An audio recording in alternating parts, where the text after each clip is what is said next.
The town had been talking about the charity ride for months. Posters were taped to shop windows, light poles, and the notice board near the old grocery store. Every year, people came together for this ride. It wasn't about racing or showing off. It was about helping children who needed medical support and families who were struggling quietly.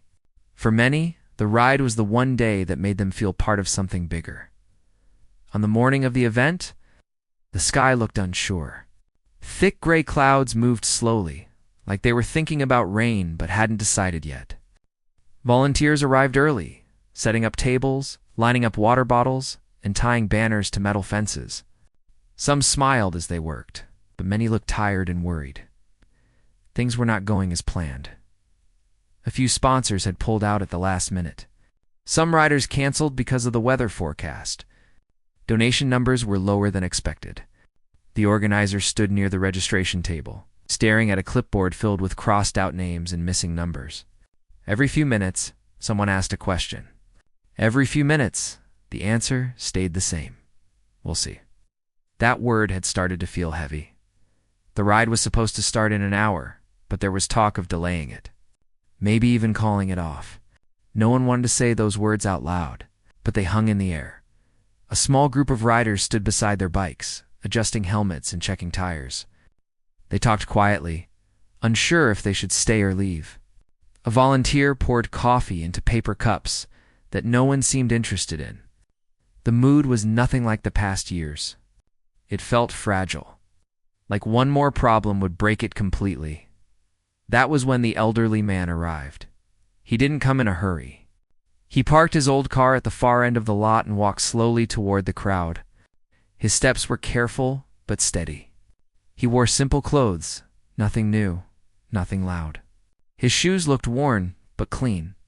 His face carried deep lines, the kind made by time, weather, and long days. His white hair was thin, and he wore a cap pulled low not to hide.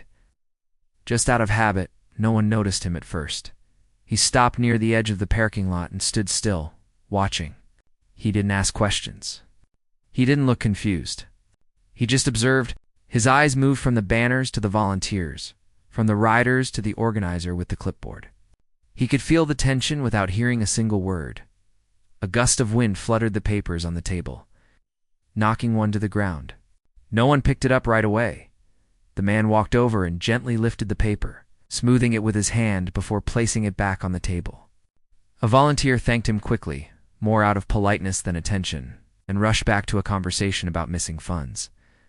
The elderly man stood there for a moment longer.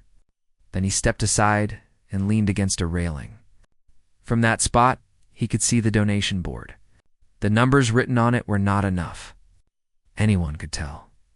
He read them slowly. People around him were busy worrying. Some whispered about how bad it would look if the ride was canceled. Others talked about how hard everyone had worked. A few mentioned the children and families counting on the money raised today. Each sentence ended with a sigh. The man listened. A memory crossed his face for just a second. Something old. Something personal. He closed his eyes briefly, then opened them and looked back at the road where the ride would begin. He imagined it empty.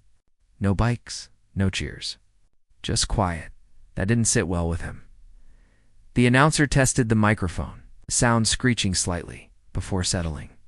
He cleared his throat and made a short announcement about a possible delay due to logistical challenges.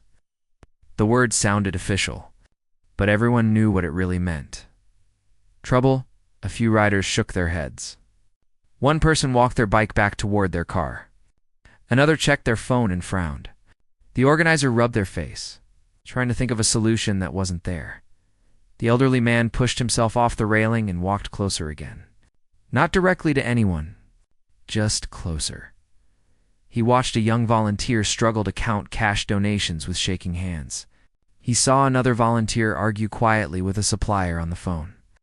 He noticed how everyone avoided eye contact, like they were afraid of being the one to admit failure. He wasn't angry. He wasn't judging. He understood how things fall apart sometimes, even when people mean well. Rain began to fall, just a little. Soft drops tapping against helmets and tables. Someone groaned softly. Someone else said, "Of course." For many, that was the final sign.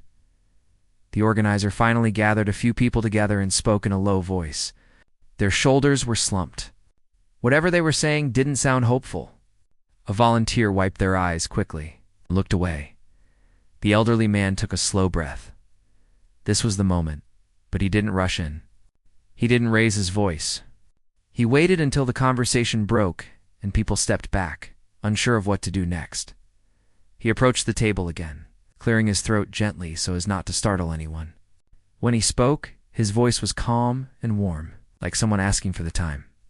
"Excuse me," he said. The organizer looked up, surprised. Others turned their heads.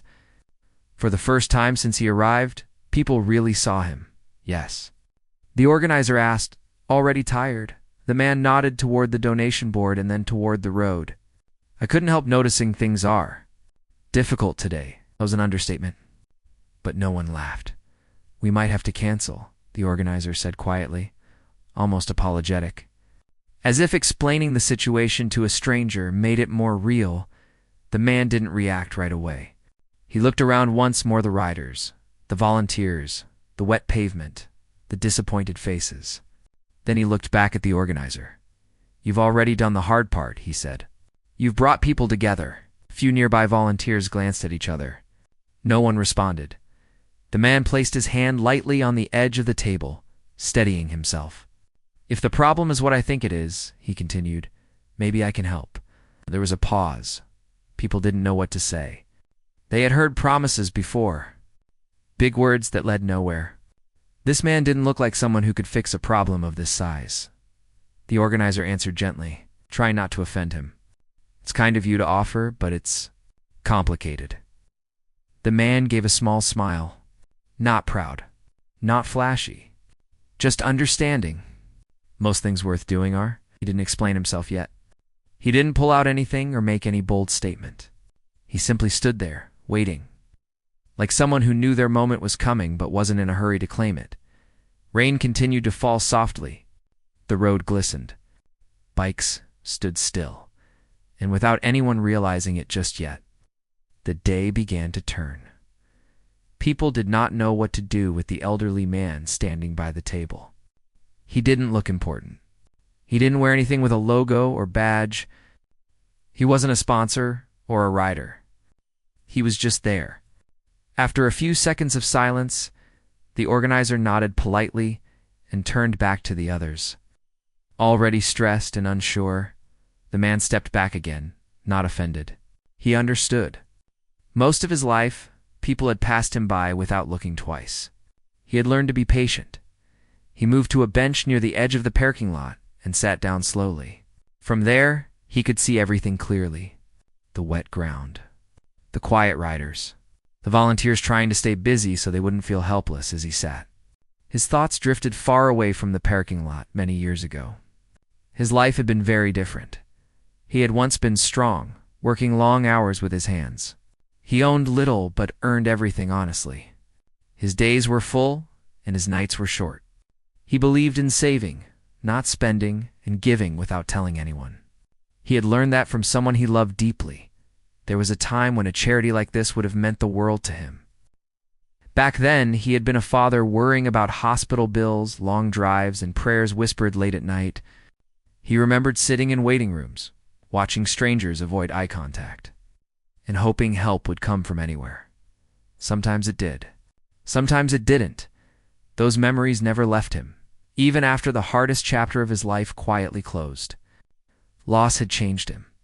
It had aged him faster than time ever could. But it had also given him clarity. He knew what mattered and what didn't. That was why he was here. Not for attention. Not for thanks. But because he recognized the feeling in the air. That same fear of failing people who were counting on you. A bicycle rolled past him as a rider decided to leave. The man watched them go and felt a small ache in his chest. He understood that choice too. Not everyone could wait on hope. Nearby, two volunteers whispered again about canceling the event. One of them sounded close to tears. The other tried to be strong, but kept rubbing their forehead, worn down by the pressure. The elderly man stood up again. He walked toward the donation board once more and studied the numbers carefully. He did the math in his head, slowly, calmly. He didn't need a calculator. Years of managing money carefully had trained his mind well. It wasn't impossible. It was just hard. He reached into his jacket pocket, felt the folded paper there. He had brought it with him for a reason he hadn't fully understood until now. His fingers rested on it for a moment, then pulled away. Not yet. He wanted to understand everything first. He approached one of the volunteers and asked, politely, how much time they had left before a final decision. The volunteer answered honestly, surprised by his calm questions. Maybe 20 minutes, they said. We can't keep people waiting. The man nodded and thanked them. He walked the route start again, imagining riders pushing forward, legs burning, hearts hopeful. He imagined families smiling later when the funds reached them. He imagined a child somewhere receiving care without ever knowing. How close it all came to falling apart. That thought stayed with him. Rain slowed and then stopped, leaving behind a cool stillness. The clouds remained, but the air felt lighter. People noticed and glanced up, unsure if that meant anything. The elderly man returned to the organizer, this time speaking with more intention, but still no rush. I don't mean to disrupt, he said. But may I ask how short you are? The organizer hesitated, but then answered. At this point, honesty felt pointless to hide. The amount was not small. People standing nearby listened quietly, expecting the man to shake his head or step away. Instead, he took a slow breath. All right, he said softly. That word again. Simple, unimpressive, but steady. He reached into his pocket and pulled out the folded paper. His hands moved carefully as he opened it. It wasn't a check made to impress. It wasn't flashy. Just paper with numbers written clearly. I can cover this, he said. For a moment, no one understood what he meant. The organizer frowned. I'm sorry. I can cover what you're missing, the elderly man repeated. So the ride can go on. Silence fell around the table. Someone let out a nervous laugh, thinking it was a joke. Another volunteer looked away, uncomfortable.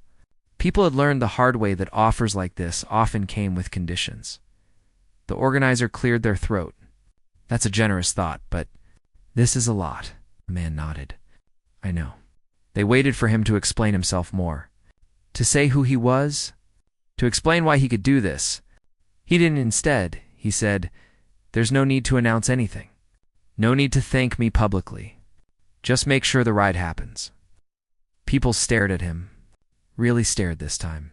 His clothes, his calm expression, his trembling but steady hands. Why?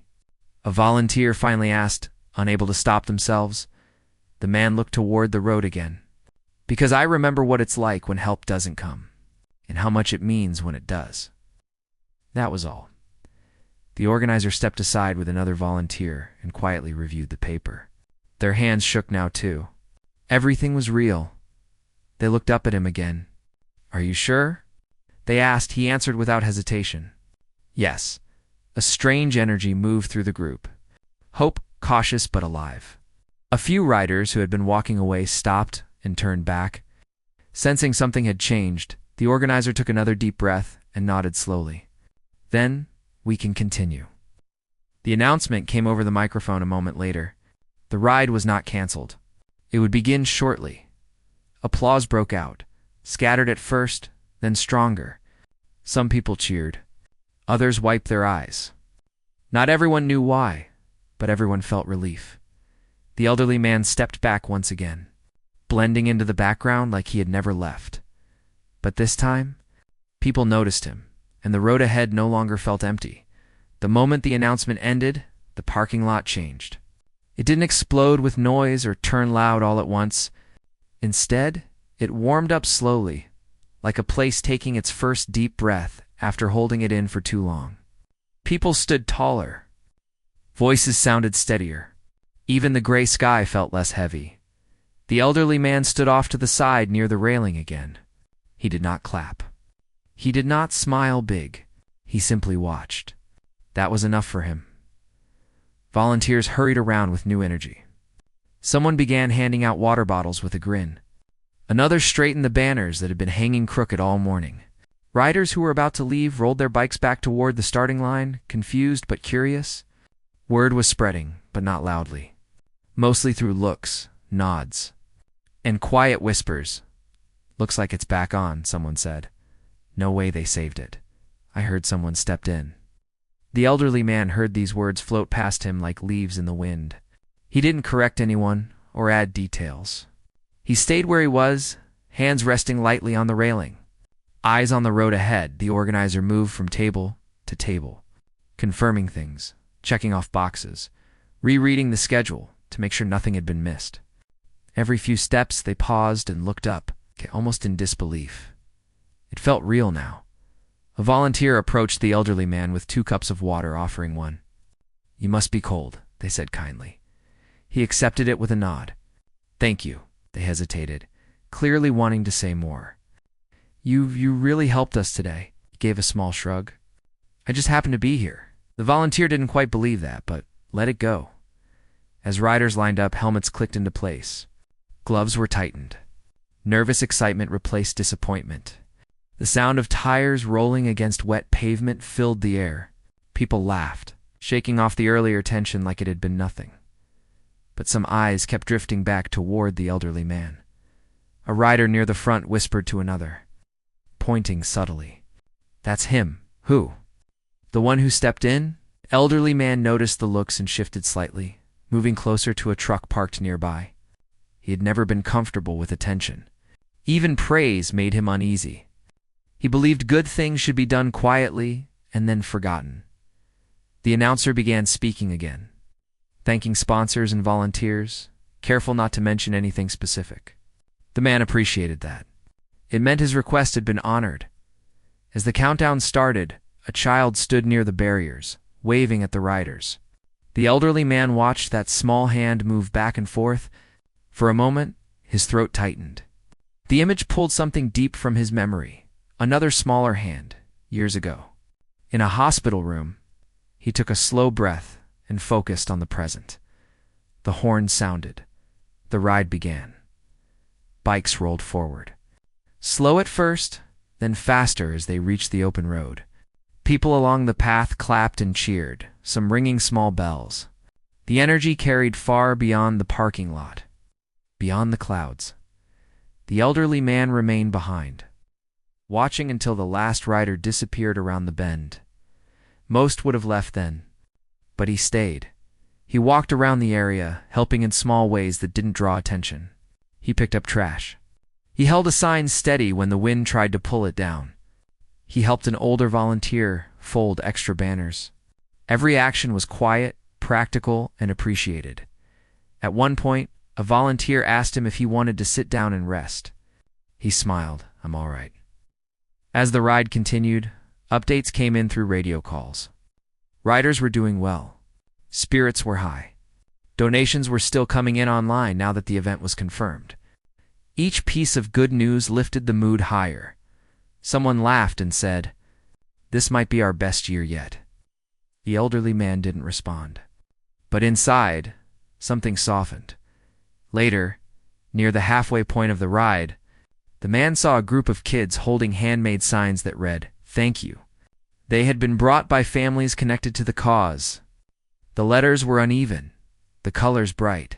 The signs were simple, honest, and powerful. One child noticed the man looking and waved.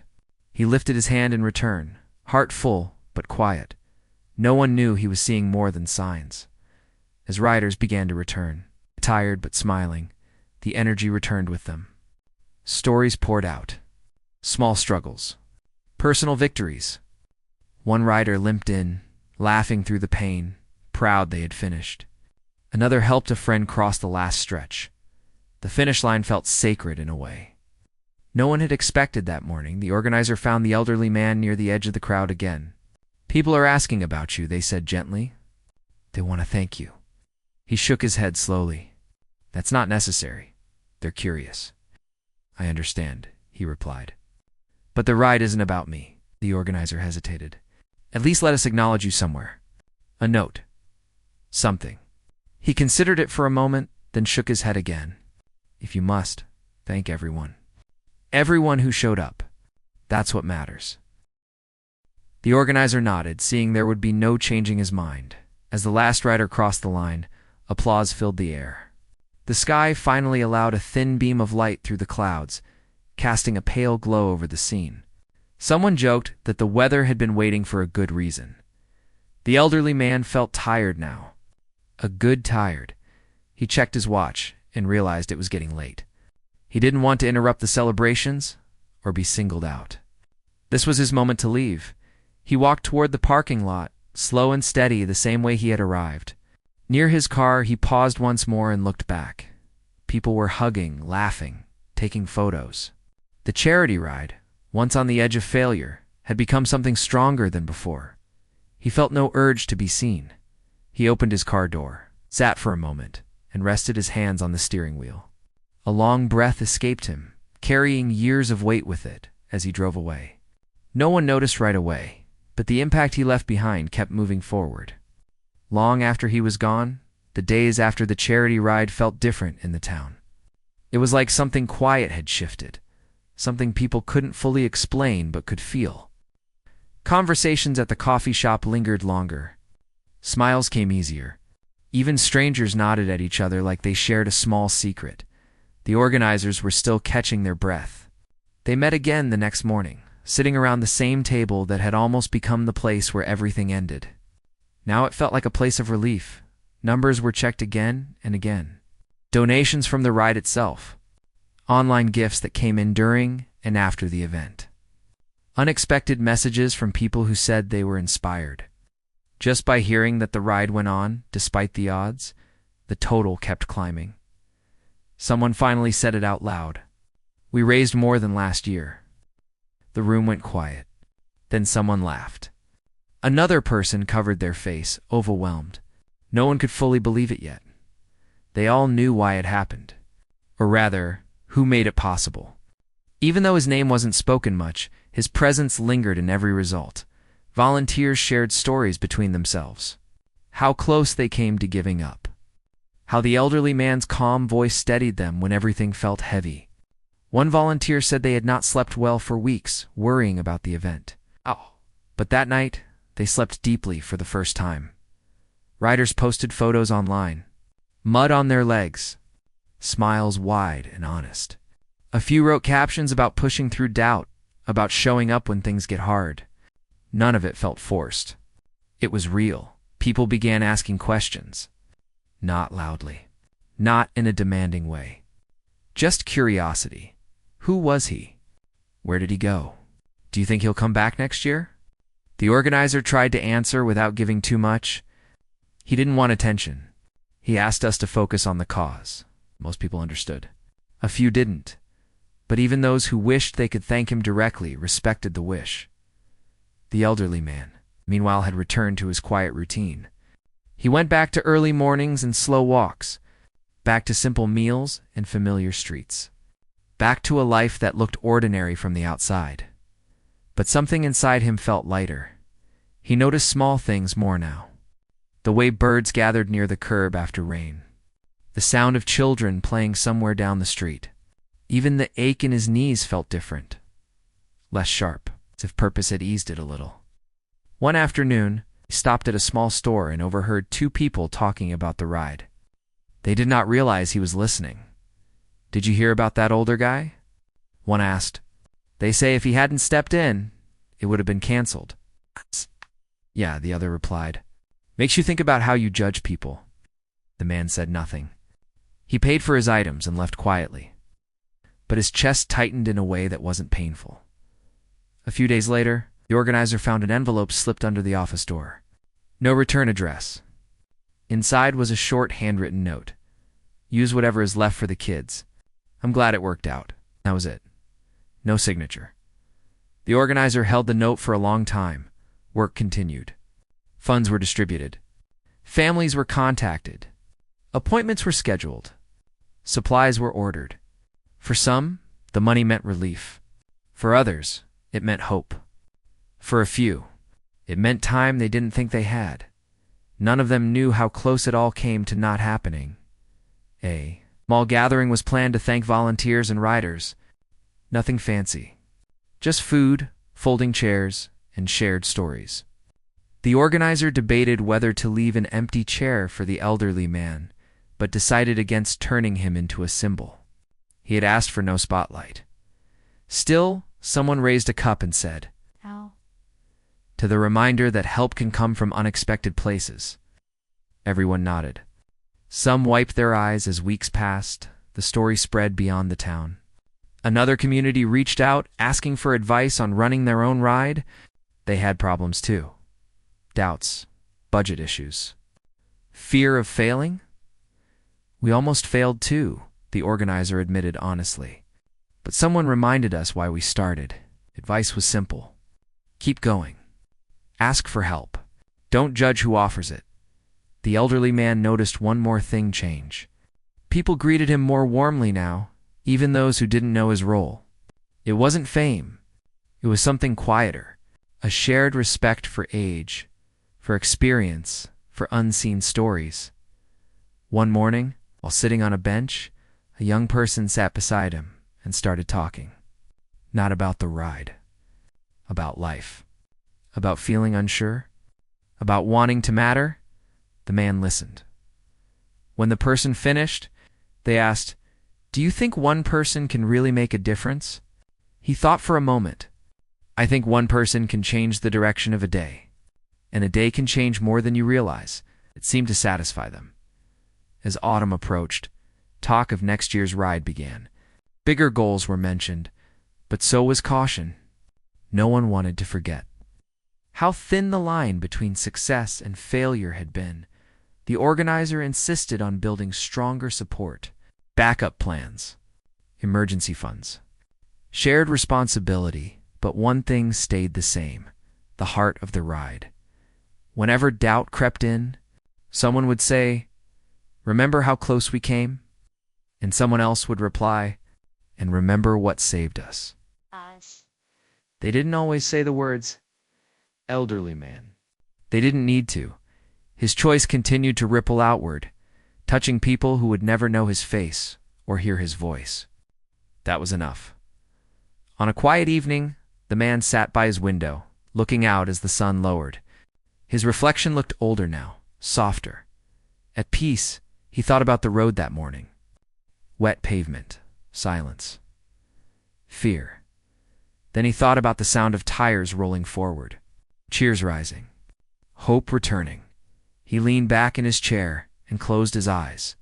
He didn't think of himself as a hero. He never had. He thought of himself as someone who noticed a need and remembered what it feels like to wait, and sometimes he knew that was all it took. Winter arrived quietly that year. The roads emptied earlier in the evenings, and the town settled into a slower rhythm.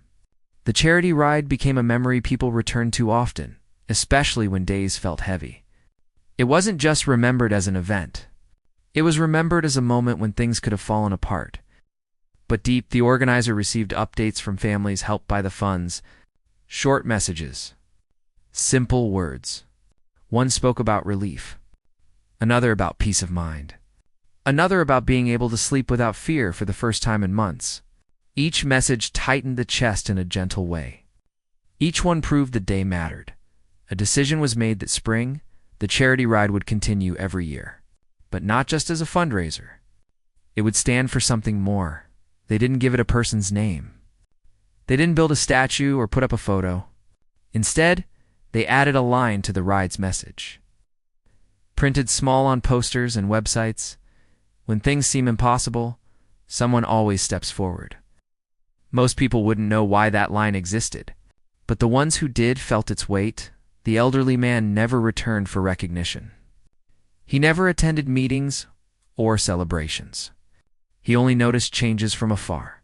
Better planning, stronger support, careful hope instead of blind confidence.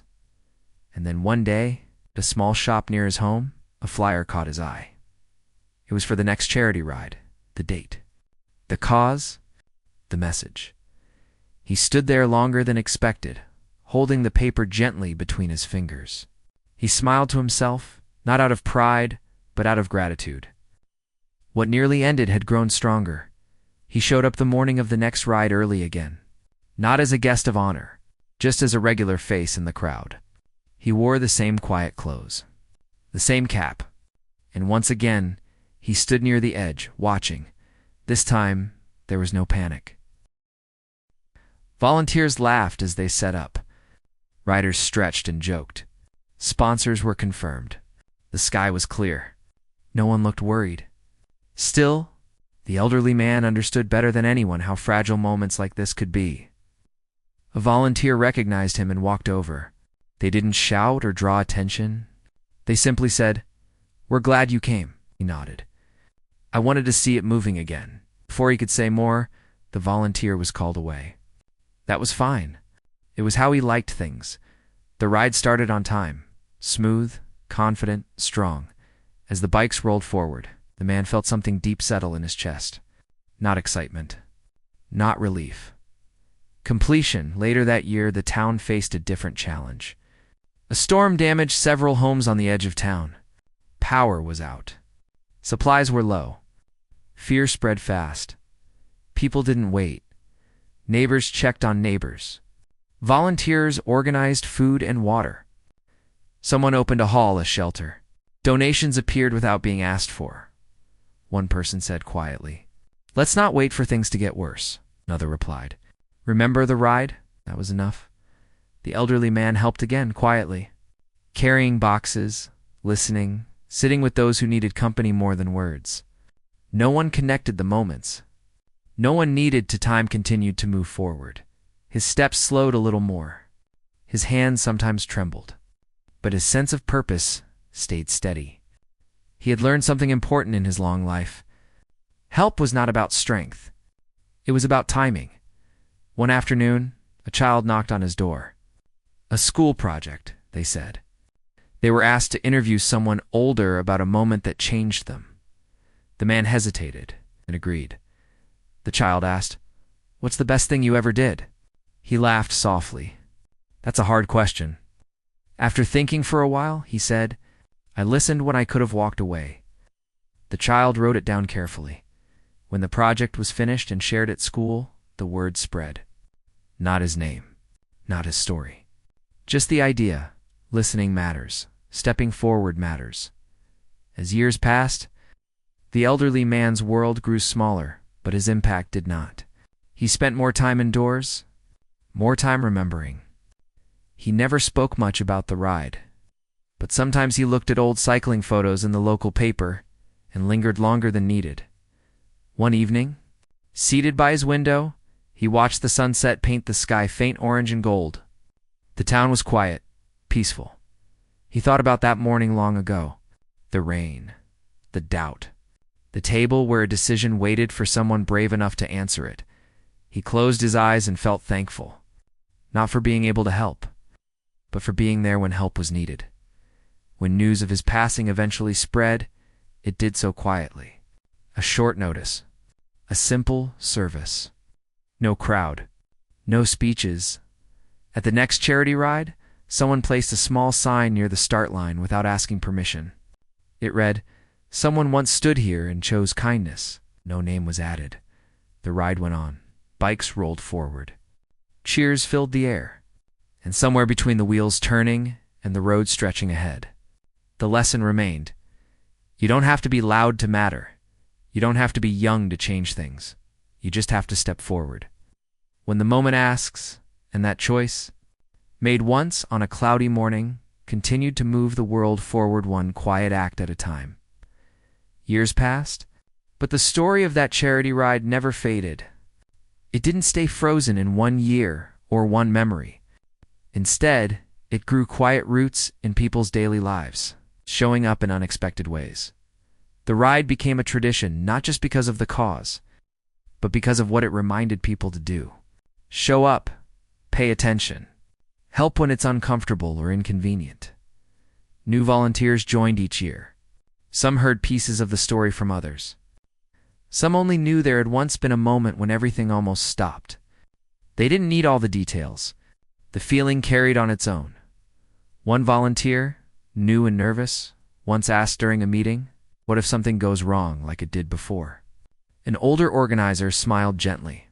"Then we take a breath, look around, and trust that someone will step forward. Maybe it'll be you. The words were not meant to pressure anyone. They were meant to empower. Across town, small changes followed. Local groups began helping one another without waiting for permission. When a food drive ran short, people filled the gap quietly. When a family faced hard times, meals appeared at their door without explanation. People stopped asking, "Is this my responsibility?" They started asking, "What can I do right now?" The elderly man's home remained silent, but his presence was felt. His windows still faced the street. Sometimes people passing by slowed their steps, not sure why. They felt something there. Pause.